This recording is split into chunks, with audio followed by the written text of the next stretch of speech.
আসসালামু আলাইকুম প্রিয় দর্শক, সব থেকে আমি মাহফুজা আফরোজ সবাইকে স্বাগত জানাচ্ছি খুবই মজাদার ডেজার্ট ড্রিঙ্ক এর রেসিপিটি দেখার জন্য।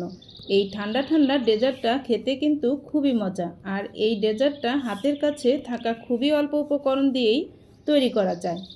আজকে তৈরি করে দেখাবো সাবুদানার ডেজার্ট। আশা করছি আজকের এই রেসিপিটি আপনাদের কাজে আসবে। চলুন তাহলে শুরু করা যাক। প্রথমে আমি সাবুদানাগুলোকে ধুয়ে নিব, আর সেজন্য একটা বাটিতে 100 গ্রাম সাবুদানা নিয়ে নিলাম। পর্যাপ্ত পরিমাণের পানি দিয়ে সাবুদানাগুলোকে ধুয়ে নিচ্ছি। সাবুদানা খাওয়া তো এমনিতেই ভালো, আর যদি এমন একটা ডেজার্ট তৈরি করে খাওয়া যায় তাহলে তো বেশ হয়। সাবুদানাগুলো ভালোভাবে ধোয়া হয়ে গিয়েছে। এখন আমি চুলায় একটা প্যান বসিয়ে দিয়েছি, আর দিয়ে দিচ্ছি এখানে পর্যাপ্ত পরিমাণে পানি। পানিটাও দেওয়া হয়ে গিয়েছে। আগে যে ধুয়ে রেখেছিলাম সাবুদানাগুলো, সেগুলো এখন দিয়ে দিচ্ছি।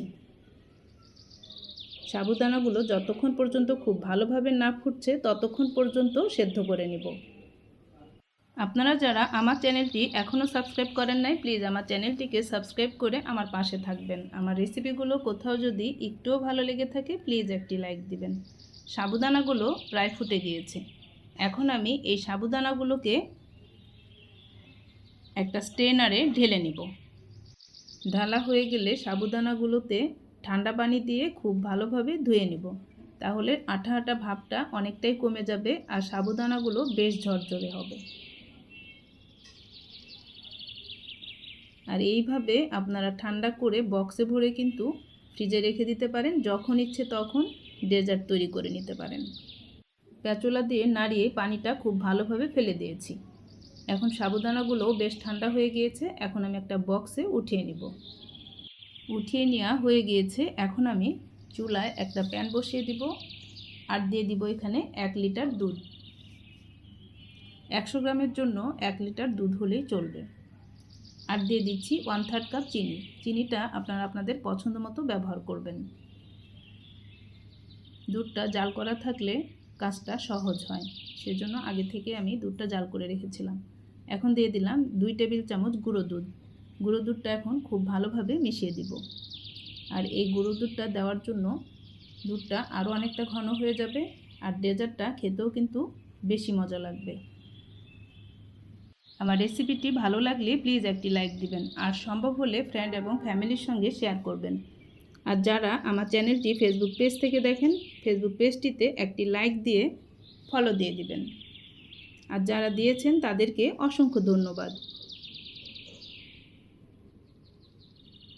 দুধটা আমার জাল করা হয়ে গিয়েছে। এখন আমি একটা বোলে নিয়ে নিলাম।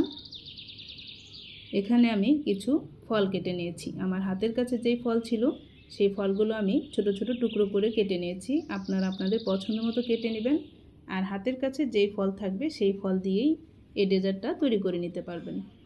এখন দিয়ে দিচ্ছি সেই সেদ্ধ করা সাবুদানাগুলো দিয়ে খুব ভালোভাবে মিশিয়ে নিব। ভালোভাবে মিশিয়ে নেওয়া হয়ে গিয়েছে। দেখেন কতটা ঝরঝরে লাগছে। এইভাবে একটু ধুয়ে নিলে সাবুদানাগুলো বেশি ঝরঝরে হয়, আর খেতেও কিন্তু অনেক মজা লাগে। এখন মিশিয়ে দিচ্ছি সেই ফলগুলো। আর এই ফলগুলো মিশিয়ে নেওয়া হয়ে গেলেই ডেজার্টটা একেবারেই খাওয়ার জন্য প্রস্তুত হয়ে যাবে। এই ডেজার্টটা অবশ্যই ফ্রিজে রেখে ঠান্ডা ঠান্ডা পরিবেশন করবেন। যত ঠান্ডা হবে এই ডেজার্টটা তত মজা লাগবে। দেখতে যেমন সুন্দর হয়েছে, খেতেও কিন্তু দারুণ হয়েছে। এই ডেজার্টটা এমনিতেই খাওয়া যায়, ইচ্ছা করলে আপনারা আইসক্রিম দিয়েও পরিবেশন করতে পারেন। আমি এখন পরিবেশন করে দেখাচ্ছি।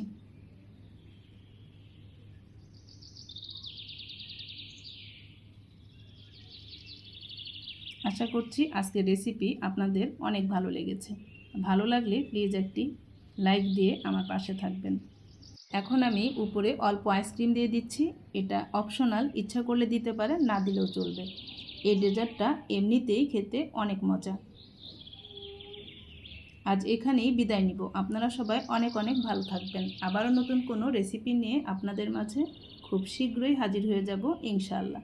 সেই পর্যন্ত আপনারা সবাই অনেক ভালো থাকবেন। আল্লাহ হাফেজ।